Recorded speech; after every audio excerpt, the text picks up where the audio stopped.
Hi founders, welcome to Archive 2021, annual event dari teman startup dengan tema Brands Beyond Crisis yang akan mengulas trending startups dan juga brands around 2021. Melalui event ini, kita mau mengapresiasi karya dan juga pencapaian brand Indonesia di tahun ini.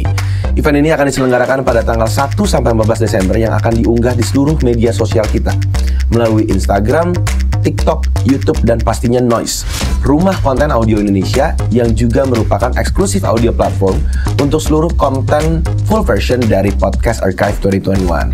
Selain itu, event ini juga didukung oleh Heavenly Blush, King Snack Pack, dan beberapa media partner seperti Text from Brand, yang on top, Apiari, The Finery Report, EXP JKT, Katika, Global Millennial Group, dan juga Line Indonesia. Welcome to Archive 2021. Hai, welcome back to Archive 2021. Seperti biasa kita selalu memanggil speakers ataupun juga founder atau juga CEO dari industri yang berbeda-beda. Dan kali ini kita sebenarnya mau ngomongin topik tentang kolaborasi. Orang sering banget ngomong kayak sekarang adalah era kolaborasi nih, udah bukan era kompetisi. Small business, UMKM nih semua harus sama-sama lah mendukung satu sama lain untuk bisa survive di kondisi yang mungkin tidak mengenakan untuk 2 tahun ke belakang atau 3 tahun ke belakang ini gitu. Dan hari ini kita juga sudah kehadiran Kak Yosi Permana Putra. Halo Kak. Halo, Thank you udah mau main lagi ke sini, udah mau. Iya, sama-sama. Thank you udah diundang lagi. Participating di acara Archive 2021 ini.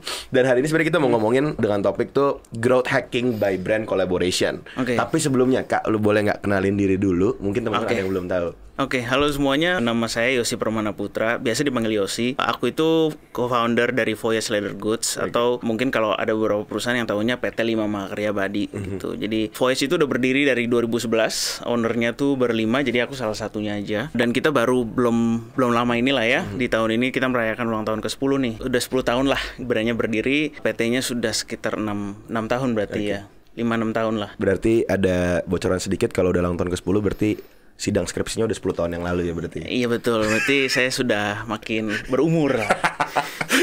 Soalnya di kampus kita, di salah satu kampus ini selalu menjadi case studies yang selalu dipakai di kampus. Masih ya? Kirain udah enggak loh. Masih menjadi salah satu-satunya ya, enggak salah satu lah ya. Ada beberapa lagi yang selalu disebut-sebut nih hasil karya dari kampus tersebut. Karena gue pun juga salah satu yang akhirnya membuka paper lo waktu kuliah. Gitu. Itu masih ada di kampus. Terus gue melihat journey lu mencari supplier tuh. Iya. Ada. Itu tuh kan mungkin udah gak applicable juga kan maksudnya. Gue melihat mungkin tadi benar kata lu ya, mungkin dulu lu susah banget untuk menemukan itu, tapi sekarang numbernya udah meningkat pemainnya, industrinya. Berarti lu melewati lah semua proses 10 tahun ini, kondisi dulu dan kondisi sekarang, itu yang paling berubah buat lu. Celebrating Voyage 10th Anniversary. Nah, Archive 2021 ini adalah sebuah wadah di mana kita mau apresiasi juga para brand-brand yang memang tetap bisa berkarya lah di tengah kondisi yang kita bisa bilang tidak menguntungkan. Nah, salah satunya Voyage yang akhirnya berkolaborasi dengan 8 brand. Semua brand Indonesia itu ya kayak. Ya, local brand. Local brand. Apa sih pros and cons ketika lo melakukan kolaborasi, atau mungkin alasan apa sih yang sebenarnya kenapa lo bisa nggak jadi? Mungkin teman-teman soalnya banyak yang gue mau collab nih, tapi kan kita selalu ngeliat hasil yang berhasil collabnya, yang memang udah jadi. Tapi sebenarnya pasti ada reason di balik itu yang jadi dan yang tidak. Kalau prosnya itu, kalau simpelnya kalau kolaborasi kita saling mendapatkan masing-masing market gitu. Gitu. Jadi misalkan brand aku kulit, tapi brand dia misalkan baju misalkan. Nah, itu kan dua hal yang beda tuh ya gitu. Ya, orang cari produk kulit sama orang cari baju gitu ya. Kita kan nggak bisa reach langsung marketnya mereka. Nah, dengan kolaborasi itu membuka jalan gitu. Jadi orang yang biasa beli di brand baju tersebut tahu nih, produk Voice tuh ada loh gitu. Collab sama brand baju kesukaan gue gitu. Cuman ada konsep juga nih. Konsepnya adalah ini kan produk kita bikin 1-2 produk gitu bersama-sama gitu kan. Nah, biasanya tuh yang susah tuh malah ini pembayarannya gitu ya. Ini costingnya gimana gitu. Siapa yang produksi? Karena kan kita mau tunjuk apakah vendor, apa misalkan Voyage yang bikin, atau misalkan dia yang bikin gitu. Nah, itunya tektokan itunya sih sebetulnya yang lama. Terus nanti costingnya gimana? Siapa yang duluan bayarin untuk kalau misalkan bentuknya produk gitu itu yang makan waktu lama banget sih. Kita nyiapin sebetulnya udah dari Q3 2020. Launchingnya tuh di Q2 2021 gitu. Jadi 3 quarter kira-kira nyiapinnya gitu. Ya karena memang waktu itu 8 brand langsung sih. Pasti beda-beda juga ya permintaannya, requestnya. Ada betul. yang mungkin bisa supportnya ini tapi ini nggak bisa disupport gitu ya. Terus ada lagi konsep itu, kalau misalkan kita 2 brand bikin satu produk yang kita tidak pernah bikin, gitu benar-benar di luar keahlian kita lah. Gitu. 2 brand dua-duanya nggak pernah nih. Iya, itu sourcingnya susah kan. Karena kita kan nggak punya kenalan misalkan materialnya atau misalkan ini siapa yang bikin nih gitu, vendornya gitu, cari lagi segala macam. Nah, ya itu aja text time aja gitu. Ya kadang-kadang pusing juga gitu. Oke, apalagi waktu itu 8 ya. Iya, 8. Nah, makanya waktu itu di 8 brand itu kita simplified semuanya gitu. Udah produksi Voyage aja yang bikin. Cuman kalian mau kasih elemen apa nih di Voyage gitu. Oke. Jadi kita simplified semuanya. Karena kita tahu brand-brand tersebut juga pasti kan punya acaranya sendiri, kan punya kesibukannya sendiri. Mereka juga punya launching plan untuk produk-produk mereka sendiri. Kita nggak mau bikin mereka sulit gitu. Jadi kita simplified aja semuanya. Gitu. Kalau lu boleh cerita lagi Kak nih, secara garis besar lah proses kolaborasi itu. Lu nggambarinnya kayak gimana sih? Ya pertama pasti hubungin dulu lah ya. Terus mereka tertarik apa enggak? Kalau mereka tertarik ya udah kita tawarin. Jadi itu kita udah bikin decknya dulu. Saat mereka say yes nih gitu, ya gue mau gitu. Gue tuh udah siapin decknya gitu. Gue mau ngerayain 10 Anniv Voyage gitu ya. Gue punya pilihan produk ini. You guys pilih gitu. Terus kalian taruh elemen brand kalian di produk-produk gue. Terserah produknya mau diapain deh. Gitu. Tapi basicnya itu. Kayak gitu. Nanti kalian submit. Setelah submit kita sampel semua. Ya kita sampel tuh dalam artian kita pilih dulu ya dari desain-desain mereka.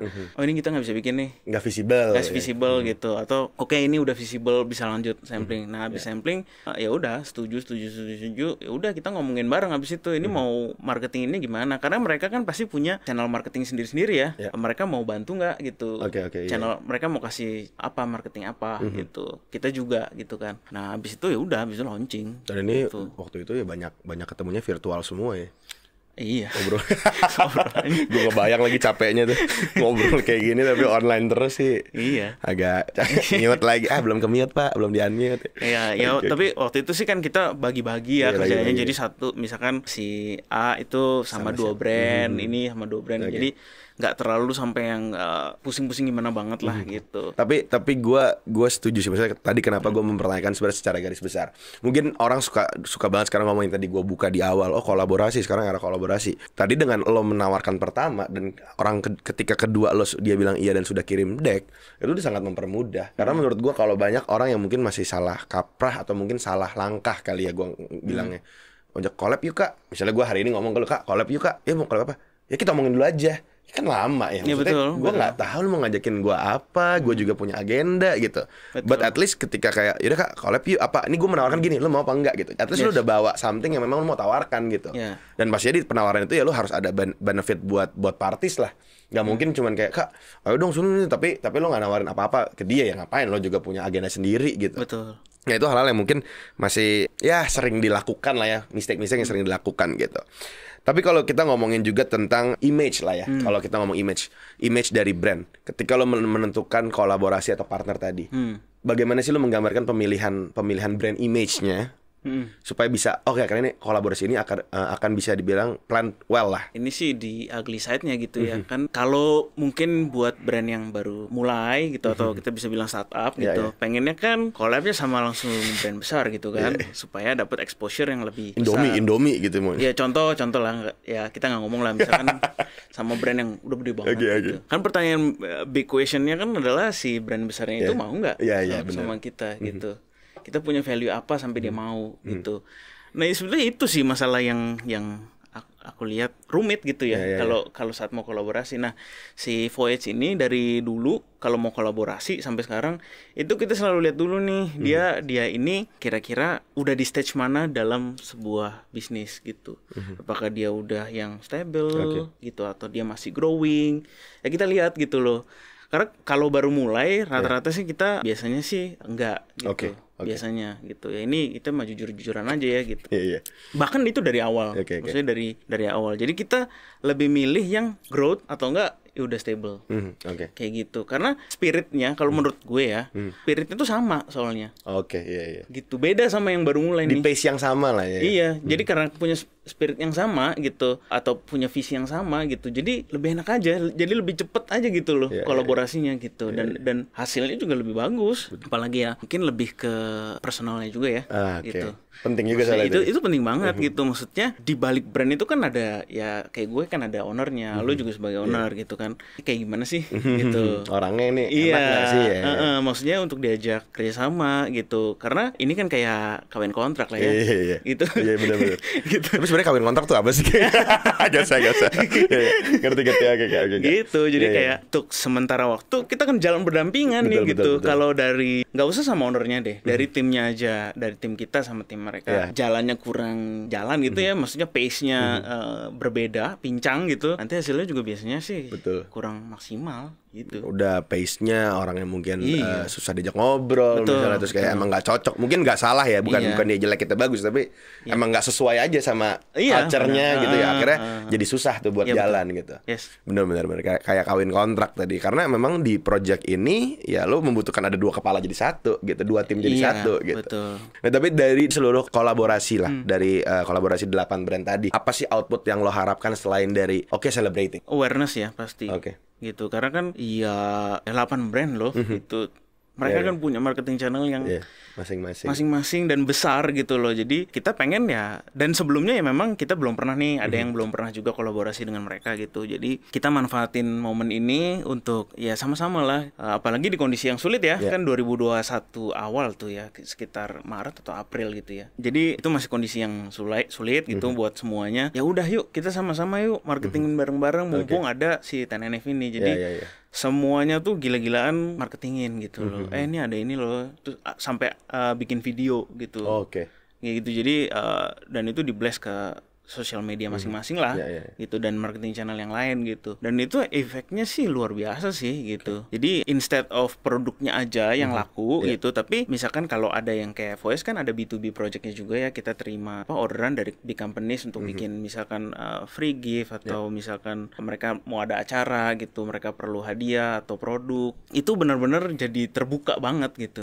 Karena kan market dia misalkan ada yang misalkan dari perusahaan mana jadi tahu Voice Voice tuh bisa bikin ini gitu. Jadi opening opportunities ya. Betul. Membuka peluang baru lah. Gitu. Nah, ini last questions nih Kak buat lu Kak. Setelah 10 tahun ini nih, what's next sih for Voyage di tahun 2022 besok? Mau dengerin full versionnya? Dengerin di Noise. Yuk dengerin sekarang.